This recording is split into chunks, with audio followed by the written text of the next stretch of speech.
Bad Boys, Ride or Die. Let's go look at what they're doing on Box Office Mojo. This thing is basically going to make a lot of money. It's going to make a very, very good profit. Basically, nobody cares about the slap. Will Smith has been uncanceled. He's back to megastar status, like we knew he would. It is currently sitting at worldwide $113 million since opening on June 7th. 62 million domestic, 50, let's shade under 51 million worldwide. Okay. Let's see. So June 7th it made 21 million. June 8th, 40 went up to 41. Sunday went up to 56. Monday went up to 62 for domestic gross. Okay. Now, let's see what international. Let's see what it did internationally. It's not gonna give me the territories. It's not gonna give me the territories. It's only Mexico. Okay, never mind. All right. Now, this movie here. Whew. I'm worried for Martin. I'm extremely worried for Martin. So basically,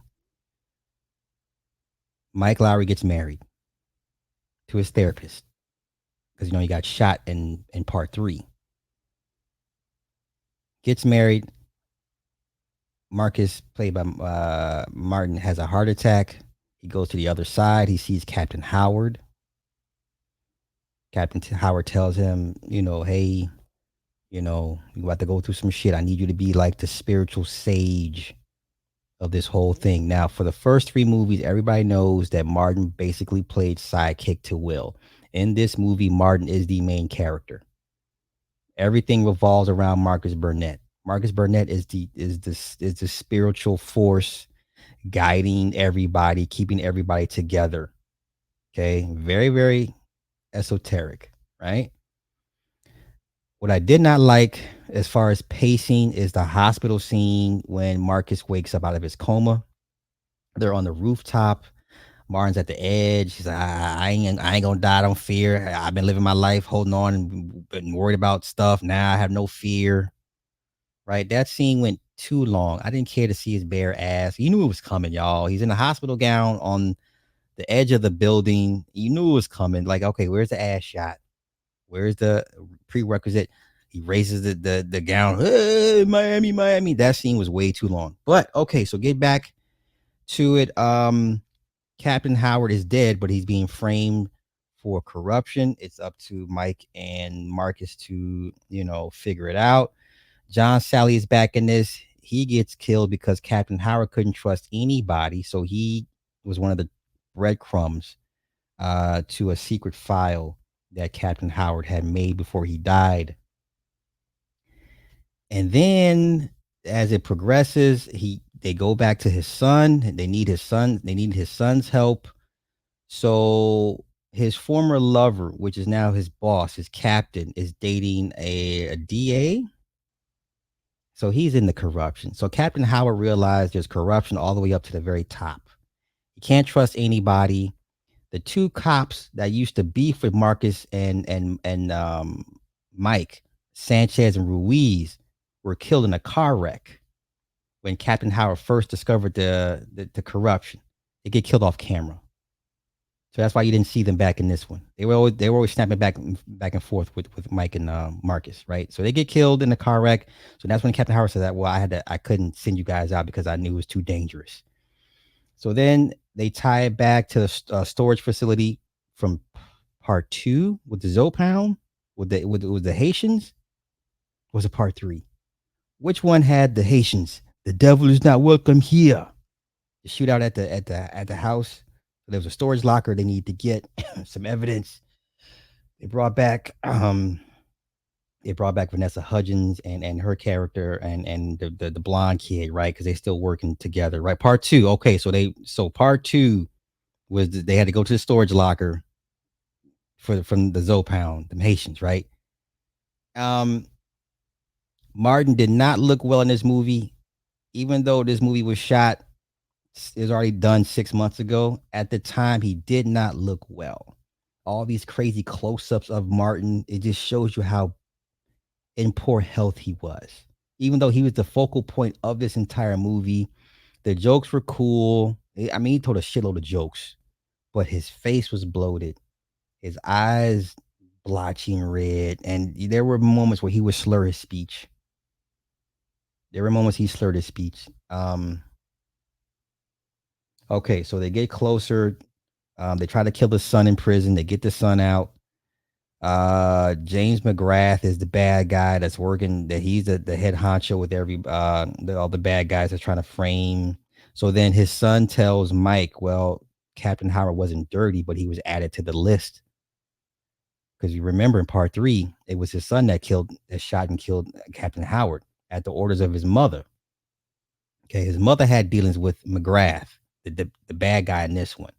So then there's this subplot of Mike and his son trying to salvage a father-son relationship, and at one point he asked Mike, "Did you even love her?" Right, and so while they're fugitives, Martin is like, "Hey, you guys, he's not the best dad, but he's solid. Hey, cut your dad some slack. I know you're hurting too." Right, so this whole time, like. Marcus is the sage, old, wizened man keeping everybody spiritually together, right? He would tell Mike, he said, "Hey, I was on the other side. Listen, you're gonna have a test, but it's gonna be the hardest choice of your life, but you're gonna be okay." They replaced Teresa Randall, Marcus's wife, with Tasha Smith. I didn't like that. I don't know why they just didn't bring back Teresa Randall. The best part of this movie was Reggie. So when they're on the run, they're at the at team's secret hideout. They tap into Marcus's ring cam phones. The bad guys send everybody to Marcus and Mike's house to kidnap and kill whoever's in the house. And then Marcus calls Reggie, "Hey Reggie, you got contact, intruders coming." So then Reggie locks his pregnant wife and mama in the closet. He grabs the gun and he goes to work. Reggie kills every goddamn body in that fucking house.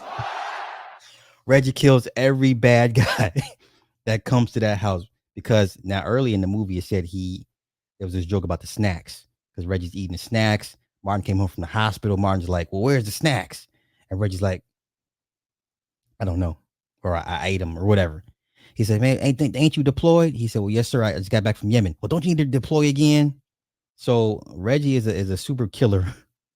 He's a special forces operator, and he kills everybody in the house. And then the funniest part, when he lifts up to the ring camera and he salutes the ring camera.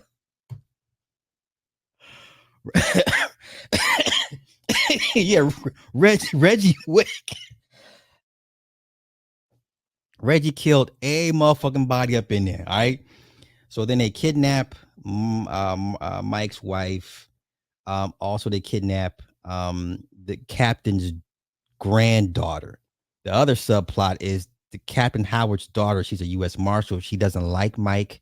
She blames Mike for his son killing her father. Mike starts having panic attacks during these shootouts, these gunfights. Now we all know in first 3 movies, Mike is the guy that takes control of the gunfight. Like, he looks for the gunfights. He initiates gunfights. In this one, he starts having panic attacks because he felt guilty for the death of Captain Howard. So towards the third act, when they're at the alligator house and everything's going off around them, they're outmanned, outgunned, and Marcus is like, and then Mike has a moment with Captain Howard. Captain Howard's laying on the ground. He's like, "No, Mike, it's not your fault. It's not your fault." So then Martin slaps him 3 times. He's like, "Hey, I need nasty Mike. I need nasty Mike. I need nasty Mike." Oh, so Mike gets he gets hype, and all of a sudden the old Mike comes back and they shoot out for everybody getting killed and shot up, right? And then you see the scene where he goes up the stairs, and this is point of the POV shooter when he does you all seen his IG where he does he shows the behind the scenes when he had the rig on him with the flip camera, so every time he would punch out and then he punched back in, it would flip to him, so that way you're looking at him, he's looking at And it's like boom, boom, boom, boom, boom, boom, boom. So that was that scene. You saw the scene. You know what scene it was. The son, so the son, Mike, Marcus, and the two young kids they from part 3 all converge. And they figure out that the DA is the bad guy. They authorize they try to initiate a swap for his wife and Callie. They fly in, whatever the case may be. Shit goes left. Alligator Duke shows up. The alligator. Oh, the funniest part. The alligator comes out. Right, there's an albino alligator, and then here comes Marcus. He said, "No, Marcus, I got this. I got this." He says, "Duke, be gone." Right, this nigga thought he had the power of over nature because he's like this whole time he's like, I can't die, I can't die. He goes out in the trap. Oh, two cameos that I think a lot of people missed when Marcus is out like dancing in traffic, like I can't die, I can't die. The white man driving the retro Porsche from the first Bad Boys. That's Jerry Bruckheimer. That's Jerry Bruckheimer, right? The curly hair white man, retro Porsche. That's the director. The second part cameo is when they steal the racist clothes and trying to sing Reba songs. He's also holding a shotgun as well. All right. So we get back. Mike wakes out of his funk. They shoot up everybody. The son goes to protect the granddaughter. He gets stabbed up a bunch of times, but he kills everybody, whatever the case may be. They saved the day. They saved the day. Oh, so at the end, remember when Mike shot Marcus in the ass in the first one? So we have another Mexican standoff. Is either between Marcus and the wife, and Mike tells Marcus, "Hey Marcus, remember when you said you can't die?" He said, "Oh no, I know, I never told you no shit like that. I ain't playing. Stop playing, Mike. Stop playing." Shoots him in the chest because he got the vest on. Shoots him in the chest, and he shoots McGrath a bunch of times in the head. This was I put this behind the first Bad Boys. It's that good. It's that good. It's really that good. And the way they tie everything together, all the loose ends. This was definitely right behind the first Bad Boys. I thoroughly enjoyed it. So many fucking jokes in this, but I didn't like the close-ups of Martin. The one shootout they had in the art gallery after John Sally's character gets killed. He's trying to eat jelly beans like he's on a diet, so he can't have no sweets, no fats, none of that shit. So the jelly beans burst behind him, and he's like, trying to eat the red jelly bean, and then the black jelly bean goes in his mouth, and he's like, what's wrong with you? Black jelly beans. Nobody likes that shit. It was funny. And then, nah, you good, you good, you good, you good, you good, you good. And so then the next one, the fountain drink gets shot and it's pouring out red Fanta, and he's like, trying to lick it was just weird, man. But this was definitely right behind Bad Boys 1 as far as it being good. This was funny as fuck. So I make a bunch of money.